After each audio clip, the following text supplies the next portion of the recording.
Ever wondered why your company's Microsoft 365 deployments feel harder than they should? You hit next, next, finish on click to run, only to discover key apps missing, or worse, users drowning in update notifications. If this sounds familiar, stick around. I'll show you what really happens behind the scenes of click to run and how tweaking a single line in your XML can solve headaches you didn't know you had. The click to run, the illusion of simplicity. You click a few buttons, get the spinning wheel, and just like that, Office is installed across your org. Click to run makes it feel like anyone can deploy Microsoft 365 apps without breaking a sweat. A lot of admins see the promise: less manual work, no big downloads or ISO hunting, and no more dusty old MSI packages from the days of Windows 7. Everything is fast, everything is supposedly modern. But if you've run these installs more than a handful of times at scale, you already know the cracks appear pretty quickly. Let's say you roll out click to run for the finance team. They want Excel, Power Query, and some custom add-ins, maybe a connection to a data warehouse. Seems like a straight shot. Yet you get a ticket on Monday morning, Power Query is missing. Someone else can't find the solver add-in. Another user is locked out of Office because of a surprise license prompt. It's almost routine at this point. Meanwhile, HR's deployment went through, but instead of the basics, every machine ends up with publisher and access, apps they don't know, never use, and now want you to remove. Multiply these surprises across every department, and that super simple setup starts to show its true cost. It gets messier when updates start rolling in. Click to run's auto update is supposed to take care of itself, but in practice, users end up in the middle of important work with prompts demanding they close apps, or worse, Office starts updating right before a crucial meeting. Even basic security fixes can land at the worst possible moment if you aren't watching your update channels. Laptops left on overnight grab new builds, while other users fall out of sync because their machines dodged its update window. If you're lucky, you get support tickets. If you're unlucky, desk-side support spends the day walking from cubicle to cubicle, untangling the aftermath. Microsoft definitely had a reason for moving away from the ancient MSI installers. Those old deployments were rigid, hard to patch, and didn't play well with modern device management. With click to run, companies get faster installs, small footprint downloads, and a relatively painless way to keep pace with Microsoft's monthly feature engine. But what most admins miss is how generic those out-of-the-box settings actually are. Click to run doesn't know who you are, what your teams do, or what features matter in your business. It gives everyone the same bundle with all the defaults turned on, like a hotel breakfast buffet where you can't actually choose what's being served. The problem isn't that click to run is broken. It's that it's too broad. Most organizations leave the defaults untouched, trusting that Microsoft's recommended configuration is good enough. In reality, these settings are one size fits none. When you push out the standard install publisher and access sneak onto endpoints, Teams gets installed on every workstation, even those that run Citrix or VDI where you might want it left out. Everyone ends up with the same base language, even in multilingual offices. Default update channels get pushed everywhere, no matter how stable your users need their apps to be or how eager you are for new features. It's not just anecdote either. Recent industry data says that about 70% of SMBs run click to run straight out of the box, never customizing the deployment file or even realizing there's anything to tweak. Admins trust the process, thinking it should just work, and only crack open documentation when things go sideways. Ask around and you'll find most IT leads couldn't tell you what their current update channel even is, let alone why some teams are getting Outlook features 2 months late or seeing UI changes pop up out of nowhere. All that supposed convenience masks a lack of real control. You get a single installer, but no visibility into the details until something goes wrong. That means you spend less time deploying and way more hours cleaning up. The reality is business units get frustrated, users get confused, and IT gets stuck playing referee. Even little things, a missing shortcut or a surprise language pack, turn into unwelcome distractions. But here's the kicker. Most of these pain points are avoidable. There's a way to turn that mass deployment into something almost custom fit without adding layers of manual work. Picture what would happen if you could block Publisher automatically for HR. Always deploy Excel with all the finance features and make sure marketing gets the templates and add-ons they actually use. Instead of digging through support tickets, you'd be orchestrating deployments that actually match each team's needs. Understanding when click to run works and, more importantly, where it falls flat is the first step to getting ahead of these issues. Once you spot where the default settings trip you up, you're halfway to solving the problem.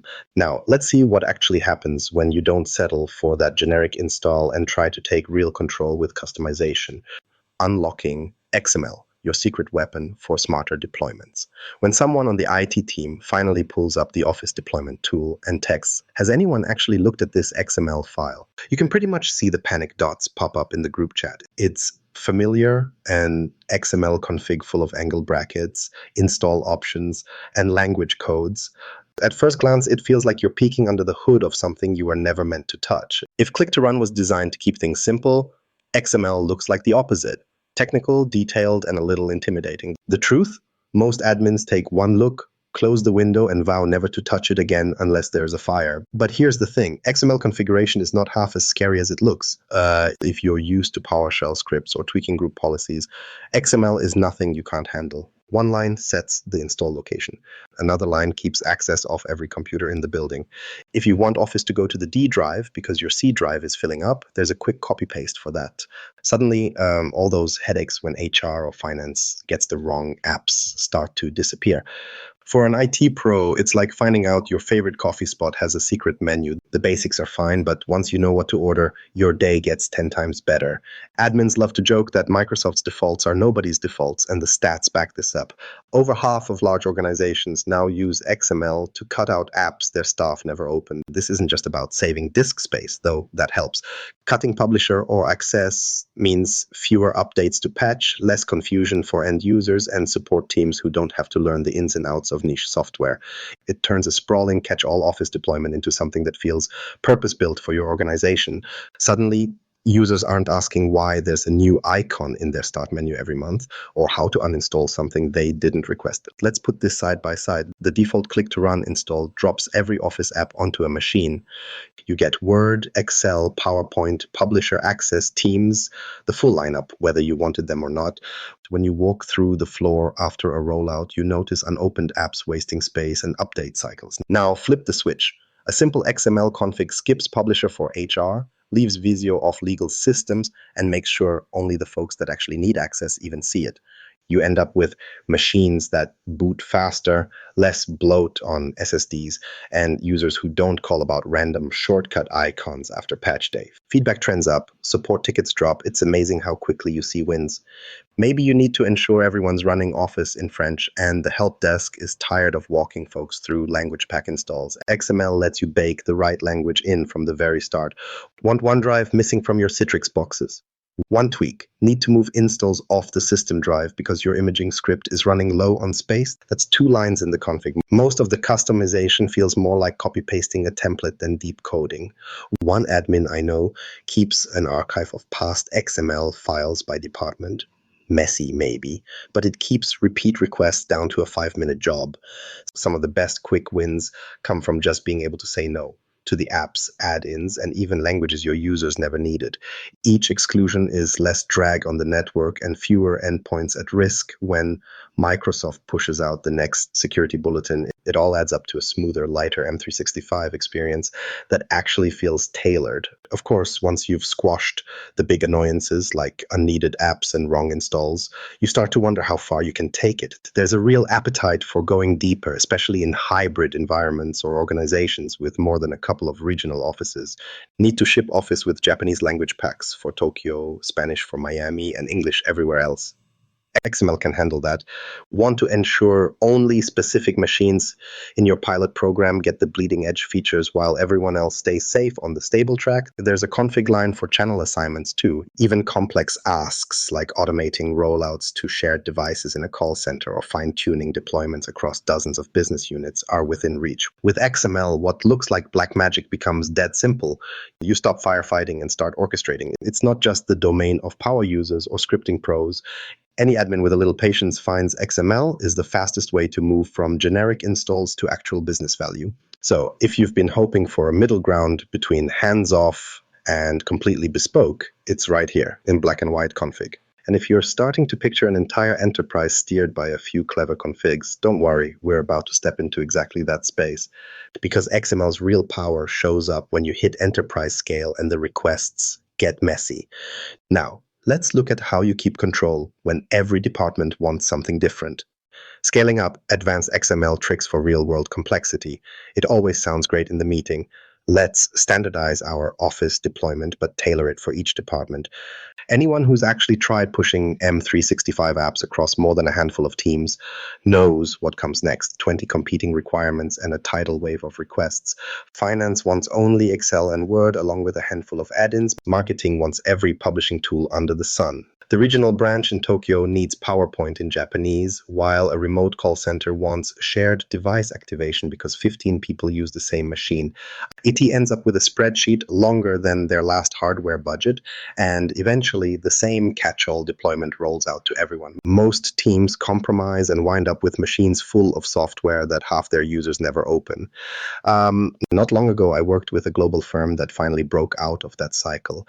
They didn't start with some giant automation tool. The team just dug into what XML could actually handle. Marketing got their own XML config, publisher and Visio included, access out. Developers received a neatly trimmed install: Word, Excel, PowerPoint, OneNote, delivered in English and French, no extra apps cluttering up the system. HR, meanwhile, got a clean basic install with no Power Query and no distractions. The tech team set up configs for shared device activation at several remote offices, which had always dragged down help desk time with weird licensing prompts. That same rollout used XML to control where files installed, not just the drive letter, but the actual subdirectory on each workstation, because imaging scripts clashed during Windows upgrades. They started with about a dozen configs and grew from there, adapting by department and region instead of sticking everyone with the same one-size-fits-no-one package. Language packs sound simple at first, but nothing wastes time like fielding calls from users struggling to change the UI back to their native tongue. The XML configuration lets you pin languages from the start and even add fallback languages. In the Tokyo office, every install included Japanese and English, while sites in Quebec got French and English pre-baked, so macros and proofing tools actually worked out of the box. All of this without sending anyone to retrain users on managing language options from within Office itself. Once you get comfortable with the syntax, it's faster to adjust an XML file than to remote into a laptop and fix mistakes post-install. Shared computer activation is another spot where XML comes through. Think about education labs or hospitals with rotating staff. One tweak and Office switches modes, so each user activates only during their session and isn't fighting licensing errors a week later. The generic deployment can't do that. You end up stuck with tickets about unlicensed product errors. Even with Microsoft's regular tweaks, this XML option makes all the difference for environments that cycle through users quickly. Telemetry catches a lot of admins off guard. Microsoft pushes telemetry for a reason. Usage stats and error trends help you track rollout health and troubleshoot more effectively.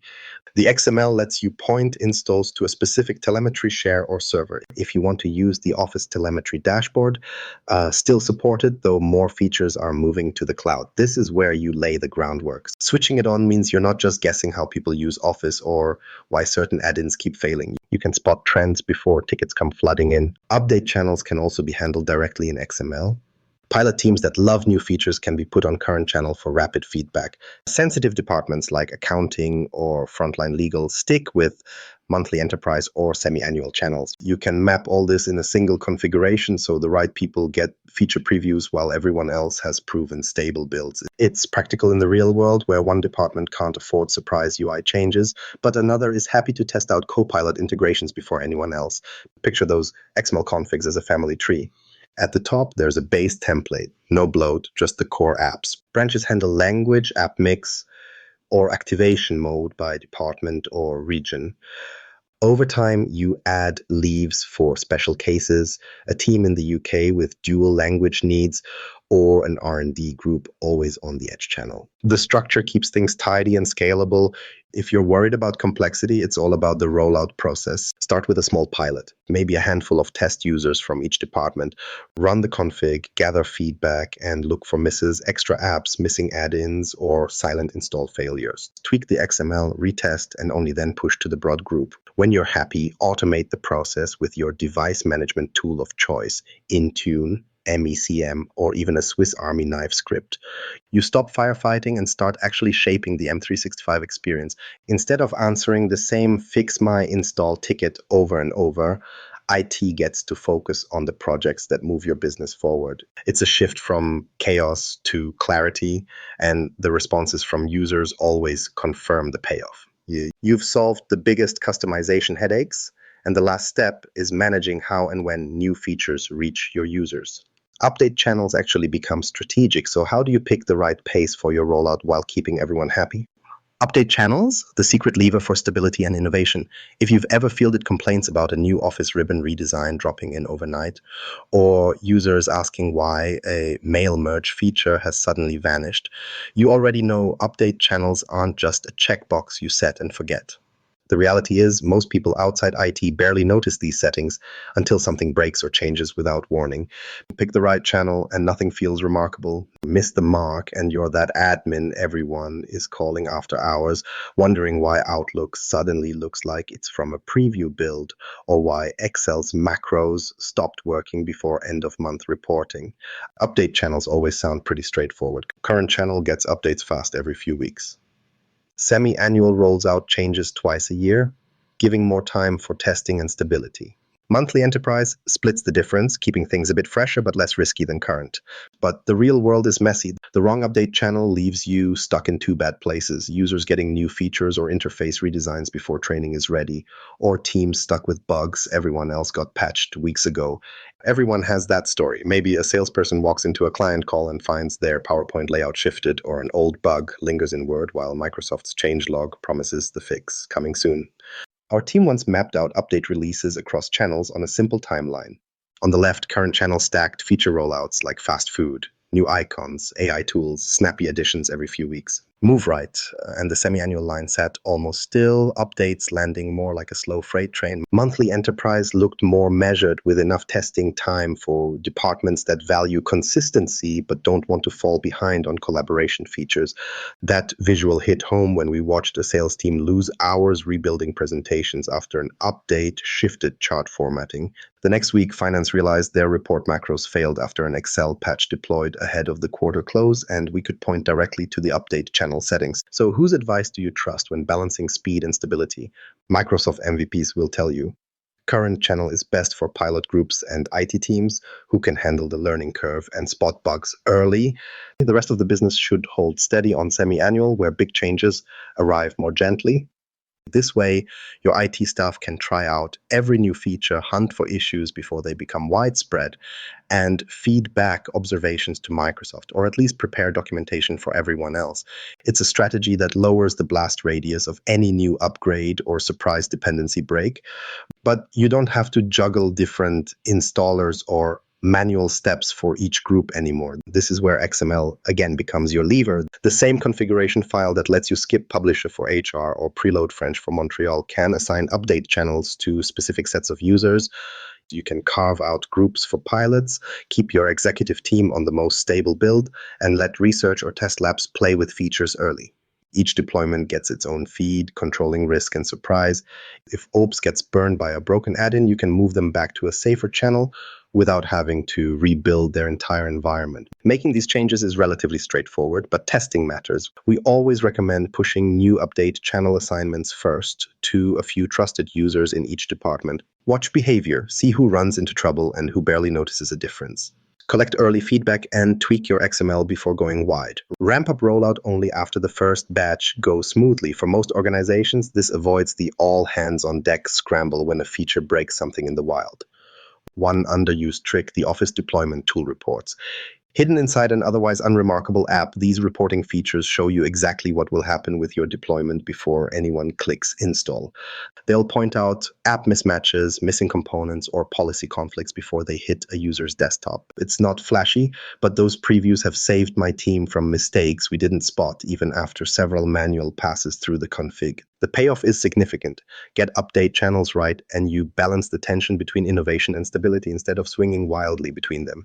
Features appear when you want them, bugs disappear before users notice, and the IT hotline doesn't become a complaint desk every time Office updates. Perhaps best of all, the pressure lifts from admins to just make it work, because you actually have fine-tuned control over what's changing and when. By steadily refining your rollout strategy, including how and when update channels get assigned, you materialize real benefits for users. People stop seeing their workflow disrupted by surprise changes. Teams grow to trust the updates they receive instead of bracing for chaos on patch day. Office apps rollouts move from firefighting mode to just another smooth, expectable IT operation.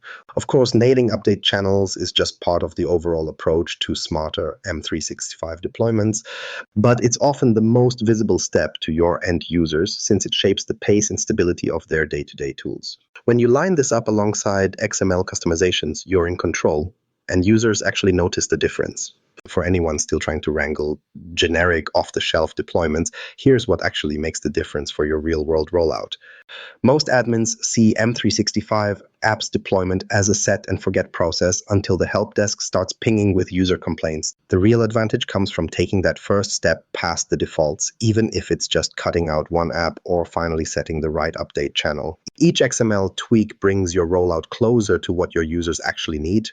Over time, those changes add up, and you notice fewer issues making their way to your inbox.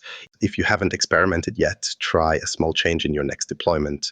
Your future self and everyone using Office will see the difference in daily work.